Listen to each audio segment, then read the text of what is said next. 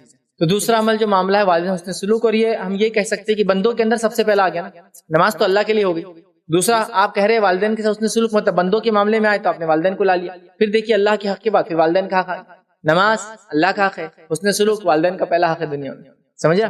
تو بہرحال وہ نوجوان جو بد نصیب ہو چکے ہیں یا جس نے اپنے آپ کو بد نصیب بنا لیا ہے والدین کے ساتھ برا سلوک کر کے، میری بات کو غور سے سنیں اور اپنی روش کو بدلے۔ یہ اللہ کے محبوب ترین پسندیدہ اعمال میں سے ہے والدین کے ساتھ حسن سلوک کرنا۔ کیا کہوں؟ آئیے والدین کے ساتھ حسن سلوک میں دوسری جو چیز دیکھیں گے، جو فضائل ہم کو ملتے ہیں، دوسری فضیلت یہ ہے کہ والدین کی خدمت کرنا بھی جہاد ہے۔ والدین کی خدمت کرنا بھی جہاد ہے۔ جہاد آپ سمجھتے ہیں کیا ہے؟ جہاد یہ کہ اللہ کی راہ میں جد و جہد کرنا، کوششیں کرنا، ٹھیک ہے؟ تو یہ اس کے انسان اس کی حالات کے اعتبار سے جہاد مختلف قسم کے ہوتے ہیں، کسی کا جہاد زبان سے، کسی کا جہاد قلم کے ذریعے، کسی کا جہاد تلوار کے ذریعے، کسی کا جہاد شیطان کے خلاف ہے، کسی کا جہاد نفس کے خلاف ہے، اور تمام باتیں۔ تو نفس سے خلاف جہاد یہ کبیرہ جہاد ہے، بڑا جہاد ہے۔ نفس برائی کا حکم دیتی ہے اور ہم کو اچھائی کرنا، تو کبیرہ جہاد ہے۔ تو جد و جہد یاد رکھیے، اس کو جہاد کہا جاتا ہے، ورنہ لوگ بڑا اس کو بھونڈا مانا یا اس کا غلط مانا لیتے ہیں۔ کسی معصوم کو قتل کرنا جہاد نہیں ہوتا، یاد رکھیں۔ بہرحال دہشت گردی جہاد نہیں ہوتا۔ تو اللہ کی راہ میں کوشش کرنا زبان سے ہو سکتا ہے، ہاتھ سے ہو سکتا ہے، اپنی نفس کے خلاف ہو سکتا ہے، کوئی بھی چیز یاد رکھیے اس میں کاؤنٹ ہوتی ہے۔ تو آئیے والدین کی خدمت کرنا بھی جہاد ہے، یاد رکھیے۔ آئیے سنیے حدیث کے الفاظ، بخاری مسلم کی روایت ہے۔ عبداللہ بن عمر رضی اللہ عنہ کے راوی وہ کہتے ہیں، ایک شخص رسول اللہ صلی اللہ علیہ وسلم کی خدمت میں حاضر ہوا اور آپ سے جہاد کے لیے اجازت طلب کی، تو آپ صلی اللہ علیہ وسلم فرمایا، مطلب اس نے جنگ میں جانے کی اجازت طلب کی۔ نبی اکرم صلی اللہ علیہ وسلم نے فرمایا اور کہا، الک ابوانی، کیا تیرے والدین حیات ہے یا تیرے والدین ہے؟ ٹھیک ہے، تو یعنی کیا تمہارے والدین زندہ ہیں؟ اس نے کہا ہاں، تو آپ صلی اللہ علیہ وسلم نے فرمایا اور کہا، ففیہما فجاہد، پھر انہی کی خدمت کر کے جہاد کر۔ ایک شخص جنگ میں شامل ہونے کے لیے نبی اکرم صلی اللہ علیہ وسلم کے پاس آیا، آپ پوچھتے ہیں کیا تیرے والدین حیات ہیں؟ اس نے کہا ہاں، تو آپ نے کہا انہی کی خدمت کر کے جہاد کر۔ کتنا بڑا مقام ہے، یاد رکھیں، کتنا بڑا مقام۔ جہاد کا کیا مقام ہے آپ جانتے ہیں، لیکن والدین کی خدمت حسن سلوک کا کیا مقام ہے آپ سمجھ جائیے۔ سمجھ رہے ہیں کہ یہ جو ہے اللہ کے رسول فرما رہے ہیں ان کی خدمت کر کے جہاد کر، ہے نا؟ آج ہم میں سے اکثر لوگ دیکھیے بڑے بڑے اعمال کر رہے ہیں یا بڑے بڑے اعمال کرنے کی کوشش کر رہے ہیں، لیکن والدین سے حسن سلوک میں فیل جا رہے ہیں، والدین سے بات چیت میں اونچی آواز جاری، والدین کی خدمت کے نام پر کچھ بھی موجود نہیں، شنیہ ہے، کچھ بھی موجود نہیں۔ یہ الگ بات ہے اگر والدین آپ کو معاف کر دے، یہ الگ بات ہے کہ والدین آپ کو چھوڑ دے، تو ایک الگ مسئلہ ہے، خدمت کے معاملے میں آپ کو جو ہے مستثنا کر دے۔ آئیے واقعہ سناتا ہوں امام ابن تیمیہ رحمہ اللہ کا۔ امام ابن تیمیہ رحمہ اللہ نے اپنی والدہ کو خط لکھا کہ میں اس جہاد کی مصروفیت میں اور میں اپنے اس جو لکھنے کرنے کا ان کا معاملہ اور مزاج تھا اس کی مصروفیت میں مجھے افسوس ہے میں اپنی والدہ آپ کی خدمت نہیں کر پاتا۔ یہ افسوس ہوتا تھا ان کو، اور کہیں کہیں مطلب زندگی کا اکثر حصہ جیلوں میں گزارا، تو کچھ بھی ہوتا حق کے بارے میں فتویٰ دیتے، جیل میں چلے جاتے، ڈال دیے جاتے، تو والدین کی خدمت نہیں کر پاتے۔ تو ایک بار خط لکھا افسوس کے ساتھ کہ آپ کی میں خدمت نہیں کر پاتا ہوں، اس کا افسوس ہوتا ہے۔ تو ان کی والدہ نے کہا ہے میرے بیٹے میں تم کو اس سے بری کر چکی ہوں، آزاد کر چکی ہوں، کیونکہ جو تم کام کر رہے ہو لوگوں کو اللہ کی طرف بلانے کا یہ بڑا ہے میری خدمت سے، لہٰذا میں تم کو بری کرتی ہوں، معاف کرتی ہوں۔ تو والدین ایسا بچوں کو چھوٹ دے سکتے ہیں چاہے کہ میں تم کو آزاد کرتی ہوں کہ تم میری خدمت نہ کرو لیکن تم اللہ کے لیے فلاں کرو، تو یہ ہو سکتا ہے، یہ ایکسیپشنل کیسز جہاں والدین خود دل سے، چونکہ وہ دیکھ رہے ہیں ان کا بیٹا کیا کر رہا ہے، اگر میری خدمت کریں گا تو دین کا کام نہیں کر سکتا، تو وہ کہہ رہے میری خدمت سے تم آزاد ہو۔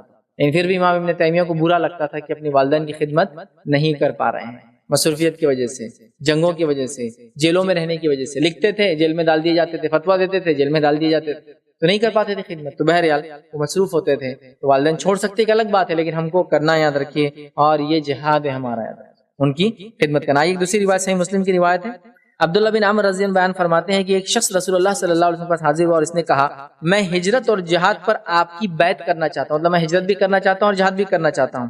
اور میں اس پر صرف اللہ سے اجر کا طلبگار ہوں اور میری نیت صرف اللہ کے لیے یہ کام کرنے کی۔ تو نبی اکرم صلی اللہ علیہ وسلم فرمایا کیا تمہارے ماں باپ میں سے کوئی موجود ہے؟ اس نے کہا جی ہاں دونوں زندہ ہیں۔ تو آپ صلی اللہ علیہ وسلم فرمایا اور کہا کیا تم اللہ تعالیٰ سے اجر طلب کرتے ہو؟ مطلب یہ جو ہجرت کر رہے تھے جہاد، تو کہا ہاں اجر طلب کرتا ہوں۔ اس نے کہا جی ہاں۔ تو آپ صلی اللہ علیہ وسلم فرمایا کہا اپنے ماں باپ کے پاس واپس چلے جاؤ اور ان کے ساتھ اچھا برتاؤ کرو، یہ ہجرت اور جہاد سے بھی افضل عمل ہے۔ اس کا کیا کہا اس نے؟ میں ہجرت بھی کرنا چاہتا ہوں، جہاد بھی، خالص اللہ کے لیے۔ کہا اللہ کے لیے کرنا چاہتا ہوں، کہاں؟ تو کہا جا والدین سے حسن سلوک کر، یہی تیرے لیے ہجرت سے افضل بتایا، جہاد سے افضل بتایا والدین کی خدمت کرنا، اطاعت کرنا۔ کتنی بڑی بات ہے، کتنی بڑی بات ہے۔ اور آج والدین ہمارے گھر میں موجود ہے اور ہم خدمت نہیں کر پا رہے ہیں، حسن سلوک نہیں کر پا رہے ہیں، بہت بری بات ہے۔ ان سے زبان درازی کر رہے ہیں، لڑائی جھگڑے کر رہے ہیں، برے الفاظ ادا کر رہے ہیں، ان کو بوجھ سمجھ رہے اپنے پر۔ اگر آپ کمانے لگ گئے تو ایسا کبھی مت سوچیے، یاد رکھیے یہ آپ کی غلط فہمی ہے۔ آپ کے رزق میں جو برکت دی جا رہی ہے، آپ کا گھر کا معاملات اور دیگر معاملات جو صحیح چل رہے ہیں نا، یہ والدین کی دعاؤں سے، ان کی رہنے سے، ان کی خیر و برکت ہوتی ہے جو بچوں کو ملتی ہے۔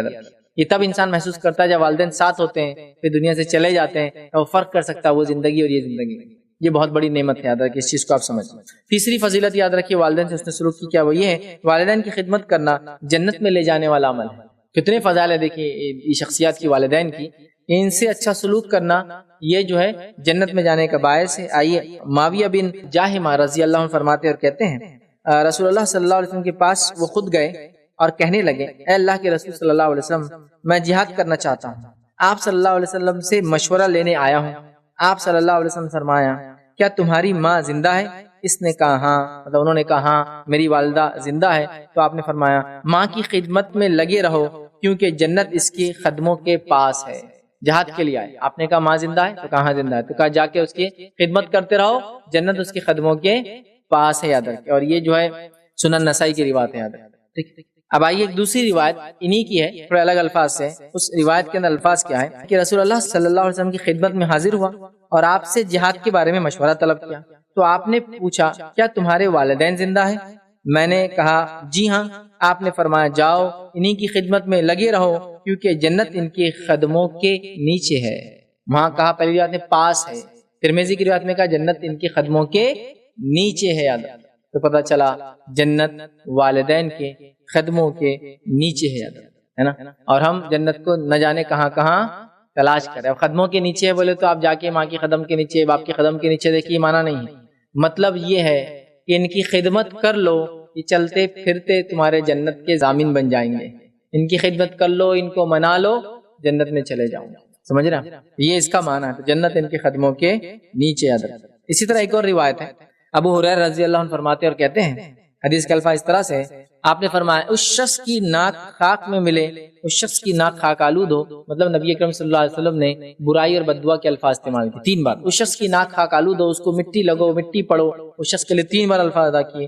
پوچھا گیا کس کے لیے؟ تو کہا جس کو اپنی زندگی میں ماں باپ دونوں یا دونوں میں سے ایک بڑھاپے کی حالت میں مل جائے اور وہ ان کی خدمت کرا کے اپنی مغفرت نہ کرا سکے۔ مطلب والدین ایسی چیز ہے، وہ لوگ ہیں کہ جن کی خدمت کر کے اپنی مغفرت ہم کرا سکتے، سمجھ رہا؟ تو یہ حدیث وضاحت کر یاد رکھیے، ان کی خدمت جنت میں جانے کا باعث ہے، ان کی خدمت مغفرت کا باعث ہے میرے اور آپ کے لیے۔ آئیے آگے بڑھتے ہیں۔ ایک اور روایت میں یہ الفاظ ہے، نبی اکرم صلی اللہ علیہ وسلم فرماتے ہیں، میں عائشہ اس کی حدیث کی جو ہے راویہ ہے وہ روایت کرتی ہے کہ آپ صلی اللہ علیہ وسلم فرمایا میں جنت میں گیا تو وہاں میں نے جو ہے قرأت سنی۔ میں جنت میں گیا تو میں نے کسی کو قرآن پڑھتے ہوئے سنا، جنت میں نے قرأت سنی۔ میں نے پوچھا یہ کون ہے؟ کون ہے جو بندہ قرأت کر رہا ہے، جنت میں قرأت کر رہا ہے، کون ہے؟ تو جواب ملا یہ حارثہ بن نعمان ہے۔ کون ہے؟ حارثہ بن نعمان ہے۔ پھر آپ صلی اللہ علیہ وسلم فرمایا ماں باپ سے نیکی اسی طرح ہوتی ہے، ماں باپ سے نیکی کا یہی فائدہ ہوتا ہے۔ تو نبی اکرم صلی اللہ علیہ وسلم فرمایا جب میں نے سنا قرأت، پوچھا کون ہے، مجھے بتایا کہ حارثہ بن نعمان ہے، تو اللہ کے رسول فرمایا کہ ماں باپ سے نیکی اسی طرح ہوتی ہے اور ماں باپ سے نیکی کا یہی فائدہ ہوتا ہے۔ مطلب حارثہ بن نعمان جو جنت میں قرأت کر رہے تھے وہ والدین سے حسن سلوک کا نتیجہ تھا۔ ماں باپ سے حسن سلوک یہی نیکی ہے، یہی فائدہ مند چیز آپ فرما رہے ہیں، اور ماں باپ سے سلوک اسی طرح ہوتا ہے۔ مطلب حارثہ جو جنت میں گیا وہ ماں باپ سے حسن سلوک کی وجہ سے گیا اور جنت میں جا کے قرأت کر رہا ہے۔ تو اب دیکھیے جنت میں جانے کا یہ باعث ہے۔ اور مصنف عبدالرزاق کے اندر ایک روایت میں آپ صلی اللہ علیہ وسلم فرمایا، دوسری روایت مطلب مصنف عبدالرزاق کی، اس میں الفاظ یوں ہیں وہ اپنی ماں کے ساتھ بہت نیکوکار تھا، اس حدیث میں یہ اضافہ ہے کہ حارثہ بن نعمان اپنی ماں کے ساتھ بہت نیکوکار تھا، اس کے نتیجے میں یہ ہوا۔ ایک محدث کا واقعہ ہے، میں نام بھول رہا ہوں ان کا، وہ اپنے اسٹوڈنٹس کو کلاس میں پڑھا رہے ہیں، ماں نے آواز دی کہ جو فلاں ادھر آؤ اور مرغی کو جو ہے دانا ڈال، اور وہ اپنی کلاس چھوڑتے ہیں اور باہر نکلتے ہیں، مرغی کو دانا ڈالتے ہیں۔ تو لوگ تعجب کرتے ہیں یہ کیا ہے؟ تو انہوں نے کہا میری ماں کا حکم تھا اور میرے لیے واجب ہے کہ میں حکم کی تعمیل کروں۔ تو گویا ایک محدث اپنی کلاس استاد ہے، اپنی کلاس چھوڑ کر ماں کے صرف کہنے کی وجہ سے باہر آ کر مرغیوں کو دانا ڈال رہا ہے، سمجھ رہا؟ اگر ہماری ماں ہم سے کچھ کہہ دے، ہم کوئی کام کرے تو ہم بالکل کیا لگاتے امی بار بار، بس ان کا تو ایسے ہی رہتا، کوئی کام ہے بس بیچ میں بولتے رہنا۔ یہ محدث کیا کر رہے ہیں؟ حدیث پڑھا رہے ہیں، درس حدیث دے رہے، ٹیچر ہے۔ ماں کی آواز آتی ہے اٹھ اور جا کے مرغیوں کو دانا ڈال، باہر نکل کے مرغیوں کو دانا ڈال رہا ہے۔ ماں ہو سکتا ہے سمجھدار نہ رہی ہوں گی، ماں ہو سکتا سمجھدار نہ رہیں گی مطلب بوڑھی ہو چکی، ہو سکتا ہے دین کا اس کو اتنا سمجھ اور فہم نہ ہوگا، حدیث پڑھا رہا بیٹا، لیکن بیٹے کی اطاعت دیکھی ماں کے لیے، مرغی کو دانا ڈال، حدیث میں جا کے دانا ڈال، ماں کا حکم، سمجھ رہے بات۔ ایک صحابی رسول کا واقعہ آتا ہے کہ ان کے کھیت میں کھجور لگی ہوئی ہے، ماں بوڑھی ہو چکی ہے، ماں نے خواہش کی کہ مجھے کھجور کا دودھ چاہیے، اور کھجور کا دودھ نکالنا مطلب یہ ہے کہ کئی کھجوریں زخمی اور خراب ہو جاتی ہیں، معلوم کھجوروں کا خوشہ ہوتا لٹکا ہوا، اس میں سے آپ کو کٹ مارنا پڑتا، پھر وہ کھجوریں پھوٹ جاتی ہے اور دودھ نکلنا شروع ہوتا ہے، لیکن اس میں کئی کھجوریں برباد ہو جاتی ہیں، پکنے کے بعد بکیں گی تو بہت فائدہ دیں گی، ابھی کٹیں گی تو خراب ہو جاتی ہے۔ تو ماں نے کہا کہ مجھے کھجوروں کا دودھ چاہیے، تو یہ بیٹا فوراً جاتا، حالانکہ مال خراب ہوں گا، دیکھیے بہت کھجوریں خراب ہوں گی، اپنی تلوار نکالی، تلواریں عام تھی اس زمانے میں رہتی تھی، اور کھجوروں کے خوشے میں مارنے لگا نیچے سے اوپر نیچے، تاکہ وہ پھوٹنا شروع ہو جائے، اور اس میں سے کیا نکلے پھر دودھ جمع کیا لے آ گیا۔ لوگوں نے کہا رے ابھی پکنے دیتے زیادہ فائدہ ہوتا، تو کہا ماں نے بول دیا اب کیا پکنے دوں اور کیا فائدہ ہوگا دادا، مطلب سودا زیادہ کا ادھر ہے، فائدے کا ادھر ہے، ماں بول رہی لا کے دو، نقصان ہے تھوڑا، کوئی بات نہیں۔ آج ہماری والدہ بوڑھی ہو جائے، والد بوڑھا ہو جائے، کوئی ایسی چیز بولے جس سے ہمیں ہمارے بچوں کو تھوڑا سا نقصان ہو رہا ہے، ہم لوگ برداشت نہیں کرتے، حالانکہ انہوں نے کتنے نقصان برداشت کر کے ہم کو پالا اور بڑا کیا ہوتا ہے، بہت امیزنگ ہوتا ہے، بہت زیادہ، جس کی کوئی انتہا نہیں۔ سب سے برے والدین بھی رہیں گے تو انہوں نے بہت کچھ کیا ہوں گا آپ کے لیے، سب سے برے کی بات کر رہا ہوں، بہت کچھ کیا ہوں گا، ایسا ہو ہی نہیں سکتا، وہ برائی بھی ہوں گی ساتھ، لیکن بہت کچھ کیا ہوں گا، یاد رکھیں ان کی برائی کے ساتھ میں، یہ بات کو سمجھنے کی ضرورت ہے۔ بہرحال تو یہ یہاں آپ دیکھ رہے ہیں کہ وہ اپنی ماں کے حسن سلوک کی وجہ سے جنت میں چلا گیا۔ آئیے اسی طرح چوتھی فضیلت والدین کے حسن سلوک سے جو ہمیں ملتی ہے وہ یہ جو فائدہ ہوتا ہے، والدین سے حسن سلوک کرنا بڑے گناہوں کا کفارہ ہے۔ والدین سے حسن سلوک کرنا گناہ کبیرہ کا کفارہ ہے۔ حدیث کے الفاظ غور سے سنیے، عبداللہ بن عمر رضی اللہ عنہ فرماتے، جامع ترمذی کی روایت ہے، عبداللہ بن عمر رضی اللہ عنہ بیان کرتے ہیں اور فرماتے ہیں کہ ایک آدمی آیا اور اس نے کہا اے اللہ کے رسول، میں نے ایک بہت بڑا گناہ کیا ہے، میں نے ایک بہت بڑا گناہ کیا ہے، تو میری توبہ کی قبولیت کا کیا کوئی راستہ ہے؟ اب گناہ تو کر دیا، توبہ کی قبولیت کا کوئی راستہ ہے؟ تو آپ نے فرمایا تمہاری ماں زندہ ہے، تمہاری ماں زندہ ہے، ٹھیک ہے؟ تو اس نے کہا نہیں، تو آپ صلی اللہ علیہ وسلم نے فرمایا کیا تمہاری خالہ ہے؟ والدہ تو نہیں تھی اس کی، تو کیا تمہاری خالہ ہے؟ اس نے کہا جی ہاں، تو آپ نے فرمایا تب اسی کے ساتھ نیکی کر لو، تب اسی کے ساتھ نیکی کر لو، تو وہ گناہ کا کفارہ ہو جائیں گا۔ لیکن خالہ کے ساتھ نیکی کب بیان کی گئی؟ جب ماں غیر موجود تھی۔ تو پتہ چلا والدین کی موجودگی میں اگر والدین کی انسان خدمت کر لے تو اس کے گناہ کبیرہ کا کفارہ بھی بن جاتا ہے۔ سبحان اللہ، سمجھ رہے آپ؟ گناہ کبیرہ کا کفارہ۔ کہا کیا تیری ماں زندہ ہے؟ کیا تمہاری والدہ زندہ ہے؟ تو کہا نہیں، اگر نہیں زندہ ہے تو خالہ کی خدمت کر لے، گناہ کا کفارہ بن جائیں گے، چونکہ خالہ کے تعلق سے ہم جانتے ہیں خالہ ماں داخل ہوتی، یاد رکھیں ماں جیسی ہوتی، ماں کا مقام رکھتی، سمجھ گیا بات؟ تو ماں سے حسن سلوک گناہ کا کفارہ، والدین سے حسن سلوک گناہ کا کفارہ۔ اور کبیرہ گناہ کیا کہا تھا اس صحابی نے کہ میرے سے جو ہے ایک بڑا گناہ ہوا ہے، چھوٹا نہیں، کبیرہ ہوا ہے۔ آپ نے کہا کہ اگر ہوا ہے اور میری توبہ کا راستہ ہے، آپ فرماتے کیا تیری والدہ حیات ہے؟ تو کہتے نہیں۔ کہا خالہ حیات ہے؟ تو کہتے ہاں۔ پھر کہا اس کی خدمت کر لے، یہ کفارہ ہے۔ تو والدین کی خدمت گناہ کبیرہ کا کفارہ ہے۔ میں سمجھتا ہوں اس سے بڑی کوئی بات اور نہیں ہو سکتی، گناہ کبیرہ کا کفارہ۔ آئیے پانچویں فضیلت والدین کی فائدہ جو ہے وہ کیا ہے؟ والدین کی رضا میں اللہ تعالیٰ کی رضا ہے، والدین کی رضا میں اللہ تعالیٰ کی رضا ہے۔ یاد اس بات کو ہم دیکھتے ہیں، نبی اکرم صلی اللہ علیہ وسلم نے فرمایا رب تبارک و تعالیٰ کی رضامندی والدین کی رضامندی میں ہے، اور رب تبارک و تعالیٰ کی ناراضگی ماں باپ کی ناراضگی میں ہے۔ اللہ کی رضامندی والدین کی رضامندی میں ہے، اللہ کی ناراضگی والدین کی ناراضگی میں ہے۔ لیکن یہاں اس بات کو آپ غور سے سنیں، وہ یہ ہے کہ والدین جب اللہ اور اس کے رسول کے خلاف بات نہ کرے تبھی ماننا ہے، تبھی آپ بھی رضامند ہونا ہے۔ لیکن اگر وہ اللہ اور اس کے رسول کے خلاف بات کرے تب آپ ان کو حسن سلوک کریں گے لیکن کام نہیں کریں گے۔ حسن سلوک جاری ہے، والدین بول رہے کہ بھائی رمضان کے روزے مت رکھو، حسن سلوک اچھا ہے، بات چیت اچھی جاری ہے، لیکن ان کی بات نہیں مانی جائے. وہ بولے شرک کرو، غیر اللہ کے سامنے جھکو، برا بھلا مت کہیے، لیکن ان کی یہ بات مانی نہیں جائیں گی اور خاموشی کے ساتھ آپ اس کام کو چھوڑ دیں گے. ٹھیک ہے، تو والدین سے حسن سلوک یاد رکھیے یہ اللہ کی رضامندی ہے. اگر وہ آپ سے راضی ہے تو اللہ راضی ہے، وہ ناراض ہے تو اللہ آپ سے ناراض ہے. اسی طرح چھٹا فائدہ جو ہے، چھٹی فضیلت والدین سے حسن سلوک کی وہ یہ ہے کہ والدین سے حسن سلوک رزق میں اور عمر میں برکت کی وجہ ہے. عمر اور رزق میں اگر برکت ہم چاہتے ہیں، والدین سے حسن سلوک کیجیے. آئیے حدیث کے الفاظ سنیے. یہ مسند احمد کی روایت ہے. انس بن مالک رضی اللہ عنہ اس کے راوی فرماتے اور کہتے ہیں نبی اکرم صلی اللہ علیہ وسلم نے فرمایا کہا، جس شخص کو یہ بات اچھی لگتی ہے کہ اس کی عمر لمبی کر دی جائے، ٹھیک ہے، اور اس کے رزق میں اضافہ کر دیا جائے، عمر لمبی، رزق میں کشادگی کر دی جائے، تو وہ والدین سے اچھا برتاؤ کرے. ٹھیک ہے، وہ اپنے والدین اچھا برتاؤ کرے اور اپنے رشتہ داروں سے صلہ رحمی کرے. والدین سے حسن سلوک کے دو فائدے. جو چاہتا ہے عمر اس کی طویل لمبی کر دی جائے، دراز کر دی جائے. اب اس بات کو سمجھنا ہوگا، عمر دراز تو اللہ نے تو لکھ دیا تقدیر عمر کتنی ہے. علماء لکھتے دراز یا لمبی سے مراد عمر تو اتنی ہوں گی جتنی تھی. اللہ اتنی برکت دے دے گا کہ بڑی بڑی عمر والوں کی انسان چھوٹی چھوٹی عمر میں کام کر لے گا. ٹھیک، تو جو شخص چاہتا ہے عمر جس کی لمبی کر دی جائے، رزق میں برکت اور وسعت دے دی جائے، وہ کیا کرے؟ والدین کے ساتھ حسن سلوک کرے اور رشتہ داروں کے ساتھ صلہ رحمی کرے. والدین سے حسن سلوک، اچھا سلوک، اور رشتہ داروں سے رشتہ باقی رکھنا، یہ دو کام کرے. عمر زیادہ، رزق زیادہ، یہ دو چیزوں کے لیے آدمی ترس رہا تڑپ رہا ہے. بہت جیوں اور اس کے بعد بہت میں کھاؤں پیوں اچھا خوش رہوں، دونوں کا حل ہے. عمر میں برکت، عمر کی زیادتی مطلب اس کی برکت کے معنی، عمر میں برکت اور رزق میں برکت اس سے آتی ہے والدین سے حسن سلوک اور رشتہ داروں کے ساتھ صلہ رحمی کرنے سے.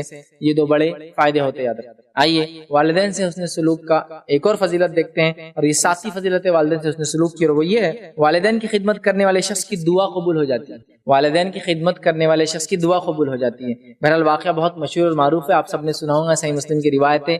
3 شخص تھے جو ہم سے پہلی قوم میں تھے. بارش ہونے لگی، بارش سے بچنے کے لیے گفا کے اندر سہارا لے لیا. گفا میں گھس گئے، اوپر سے ایک پتھر رول ہوتے ہوئے آیا، گرا اور گفا کے منہ پہ آ کے لگ گیا.